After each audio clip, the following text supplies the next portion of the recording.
आज Sunday special lunch vlog में मैं आपके साथ शेयर करने जा रही हूँ एक ऐसी मज़ेदार रेसिपी जिसको खाने के बाद आप सबकी नज़रों में बन जाएंगे मास्टर शेफ़। ट्रस्ट कीजिए, इतनी स्वादिष्ट है और एकदम नए ट्विस्ट के साथ बनाने वाले हैं। क्योंकि अक्सर लोग ये ना काले चने का नाम सुनकर मुंह बनाते हैं, उन्हें नहीं लगता है कि वो अच्छी बनेगी, स्वादिष्ट बनेगी या सॉफ्ट बनेगी। तो आपको क्या करना है, सबसे पहले काले चने को पूरी नाइट मतलब पूरी रात भिगोना है। उसके बाद में कुकर में डाल करके इसमें हल्दी डालिएगा, इससे बढ़िया फ्लेवर आता है। 2 चुटकी बेकिंग सोडा ऐड कीजिएगा, आधा चम्मच नमक ऐड कीजिएगा और इसको उबालने के लिए छोड़ दीजिए। इसमें आपको सीटी लगानी है कम से कम 5 से 6 और इसको सीटी को अपने आप निकलने के लिए छोड़ दीजिए। देन आपको एक बढ़िया सी ग्रेवी बनानी है, जिसके लिए आपको लेना है 250 ग्राम जितना पालक और इसको 2 गिलास पानी में 2 मिनट के लिए उबाल लेना है। इससे हमारा पालक थोड़ा सॉफ्ट हो जाएगा और ग्रेवी बढ़िया बनती है। तो एक ट्विस्ट के साथ जो कि पालक की ग्रेवी हम आज यूज़ करने वाले हैं, जिससे काले चने की सब्ज़ी इतनी स्वादिष्ट लिटपिटी सी बनेगी ना कि हर कोई आपका फ़ैन हो जाएगा। तो यहाँ पे पालक को हमने तुरंत ही निकाल दिया है और इसको ठंडा करके जार में डाल दिया है। इसके साथ ही ऐड करना है आपको 2 बड़े चम्मच फ्रेश दही, जो खट्टा नहीं होना चाहिए, और अच्छे से पीस करके कुछ इस तरह की ग्रेवी बना लेनी है। अब यहाँ पे कुछ है ना आपको तड़का तैयार करना है, जिसमें आपको लेनी है लहसुन, हरी मिर्ची। तो इसको हम कूट करके तैयार कर रहे हैं, आप चाहें तो इसको ग्रेट भी कर सकते हो। तो यहाँ पे 8-10 लहसुन की कलियाँ, 2 हरी मिर्ची को मैंने कूट लिया है। साथ ही लिए हैं 2 प्याज। तो ये जो सब्ज़ी है ना लिटपिटी सी बने, गाढ़ी सी बने, इसके लिए आपको थोड़ा सा तड़का ना थोड़ा ज़्यादा डालना है, मतलब तड़के में थोड़ी चीज़ें ज़्यादा डालनी है। जैसे लहसुन, मिर्ची और प्याज मैंने 2 लिए हैं। इसको एकदम बारीक बारीक चॉप कर लेंगे, आप चाहें तो चॉपर में भी चॉप कर सकते हो। अब यहाँ पे मैंने ना चने को निकाल दिया था, आप देख सकते हो कितने सॉफ्ट चने हुए हैं। तो चने को उबालते समय बेकिंग सोडा डालने से एकदम सॉफ्ट और मैसी चने बनते हैं, जिससे सब्जी भी बहुत ही बढ़िया बनती है। अब पैन में आपको डालना है कच्ची घानी सरसों का तेल, ये मैंने 1 बड़ा चम्मच लिया है। सरसों का तेल जब भी यूज़ करें तो उसको अच्छा गर्म करें, क्योंकि वो रिफाइंड नहीं होता है, कच्चा होता है। उसके बाद डाल दें राई, जीरा और ये कुटा हुआ लहसुन, हरी मिर्ची। तो तड़का हमारा जितना अच्छे से फ्राई हुआ होगा, अच्छे से कुक होगा, अच्छे से ना पकेगा ना, तो उसमें सब्जी में बहुत ही अच्छा फ्लेवर आता है। तो यहाँ पे लहसुन मिर्ची को हमने अच्छे से फ्राई कर लिया है, साथ ही बारीक कटा प्याज डाल दिया है। इसको भी धीमी आंच में आधे मिनट तक भूनेंगे, तो इसमें एक बढ़िया सा फ्लेवर आएगा। उसके बाद में यहाँ पे हम बेसिक मसाले डाल देंगे। तो आधा चम्मच हल्दी, 1 चम्मच लाल मिर्ची पाउडर और आधा चम्मच नमक डाल करके अच्छे से मिक्स कर लेंगे। तो यहाँ पे सूखे मसालों को भी हम अच्छे से भूनेंगे। तो 1 से आधा मिनट करीबन हम इसको भूनेंगे। तो पहले हम ढक्कन लगाकर इसको भूनेंगे, ताकि इसमें मसाले ना बिल्कुल भी कच्चे नहीं रहे। अब हम इसके अंदर डालेंगे पानी, क्योंकि हमें इसको थोड़ा सा गाढ़ा बनाना है।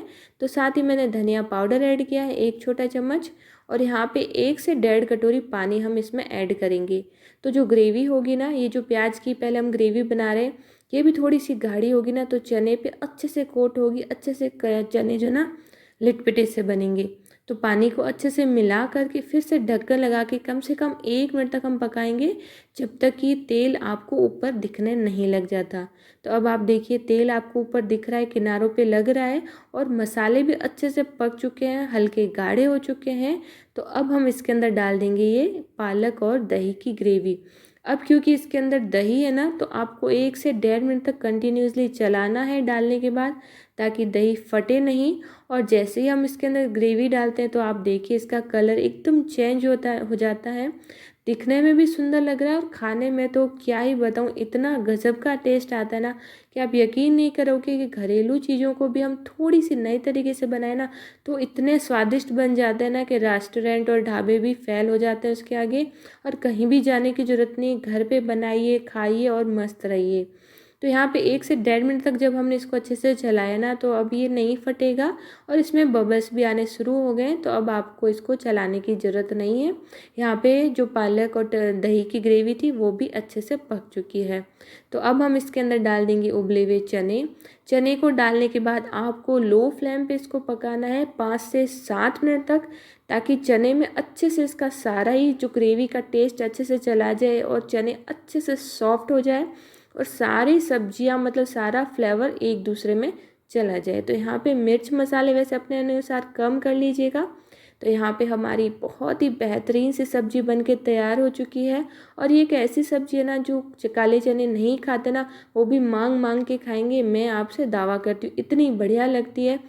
अगर कोई मेहमान आ जाए या फिर कोई स्पेशल गेस्ट आ जाए तो उसके लिए भी आप ये बेहतरीन सी घर की बनी सब्ज़ी बना सकते हो, कोई भी रेस्टोरेंट ढाबे की ज़रूरत नहीं पड़ेगी। तो इस सब्ज़ी के साथ मैंने बनाया है मसाला लच्छा प्याज, जो बहुत ही अच्छे लगते हैं खाने में, मतलब सैलेड की जगह मेरे बच्चों को बहुत पसंद है। और ये क्योंकि संडे स्पेशल लंच व्लॉग है, तो यहाँ पे मैं ना कुछ नया नया ट्राई करती रहती हूँ।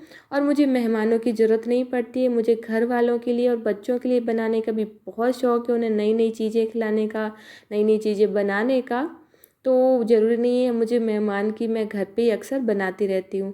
तो यहाँ पे हमारी सब्जी और सैलेड बन के तैयार हो चुका है। अब यहाँ पे हम बनाएंगे फल के। तो अब आप सोच रहे हो भाई फल को मैं ऐसा किया है, क्योंकि आज जो रेसिपी है ना, जो लगभग मैं संडे स्पेशल लंच व्लॉग बनाती हूँ ना, उसमें मेरे बच्चे भी थोड़ी थोड़ी हेल्प कर लेते हैं। तो ये आटा आप देख रहे हो ना, ये मेरी गुड़िया ने लगाया है। और मेरी गुड़िया आटा बहुत ही अच्छा लगाती है, तो रोटियां इतनी बढ़िया बनती है ना, फूली फूली सी, कि आप यकीन नहीं करोगे। वैसे दोनों ही बच्चे लगाते हैं, दोनों ही बहुत ही अच्छे से गूंथते हैं आटा। तो कभी कभी मैं उनको छोटा मोटा काम करने के लिए देती हूँ, जब कभी छुट्टी होती है फिर संडे होता है, ताकि बच्चों को कभी भी ज़रूरत पड़े ना तो वो किसी के सहारे नहीं रहे, वो खुद का काम, किचन का काम संभाल सके, खुद को संभाल सके। तो अक्सर लगभग सारी चीज़ें मेरे दोनों ही बच्चों को आती है और मैंने उनको सिखाई है। तो यहाँ पे बस इसीलिए मैंने छोटी सी क्लिप ऐड की है। तो आप देखोगे रोटियाँ कितनी बढ़िया फूल रही है, क्योंकि वो बढ़िया आटा लगा होता है ना, तो आपकी रोटियाँ भी एकदम फूली फूली सी बनेगी, एकदम बढ़िया बनेगी। रोटी में भी ना एक जान होती है, मतलब रोटी अगर आप अच्छी बनाते हो तो एक तो दिखने में अच्छी लगती है, साथ ही साथ फूली फूली होती है ना, तो उसमें 2 लेयर आती है, खाने में भी बढ़िया लगती है। तो यहाँ पे हमने सारे ही फल के बना लिए थे। तो आज क्योंकि संडे स्पेशल लंच व्लॉग है, मैंने बच्चों के लिए नई रेसिपी ट्राई की है, उनको भी बेहद पसंद आई। तो बस थोड़ी सी क्लिप मैंने सारी ऐड की। तो यहाँ पे देखते ही देखते सारी रोटियाँ हमारा, आप देख सकते हो कितनी फूली फूली बनी है। आटा अच्छा लगा होता है ना, तो रोटियाँ बहुत ही बेहतरीन बनती है। अब यहाँ पे सारी रोटियां बन गई थी, तो मैंने सोचा चलो अब व्लॉग बना ही रही हूँ तो किचन काउंटर भी साफ़ कर ही लेते हैं। और साइड में गुड़िया को मैंने कहा आप छाछ बना दो, तो यहाँ पे गुड़िया बना रही है हमारे लिए छाछ। तो ये सारी छोटी मोटी चीज़ें मेरे मतलब बच्चे संडे को मैं छोटा मोटा देती हूँ काम, तो कर लेते हैं। और यहाँ पर हमारी थाली लग रही है, तो आप देख सकते हो कितनी स्वादिष्ट, कितनी लिटपिटी सी, और एकदम गाढ़ी, मतलब इतनी भी गाढ़ी नहीं है, लेकिन एकदम जैसी हमें चाहिए ना वैसी सब्जी बन के तैयार हुई है। और ऐसी सब्जी आपने अक्सर ढाबों रेस्टोरेंट में देखी होगी, लेकिन अब आप इसको घर में बना सकते हो। तो आज की ये बढ़िया सी सब्जी काले चने की आपको कैसी लग रही है, या फिर इस थाली को जिस तरह से मैंने कंप्लीट किया है वो तरीका आपको कैसा लग रहा है, मुझे एक बार ज़रूर से बताइएगा। अगर रेसिपी थोड़ी सी भी अच्छी लगी है तो आप सबसे निवेदन है, रेसिपी को लाइक कीजिए, शेयर कीजिए, कमेंट कीजिए, कुछ तो लिखिए यार, अच्छा बुरा, ताकि मुझे पता तो चले कि आपको लग कैसा रहा है।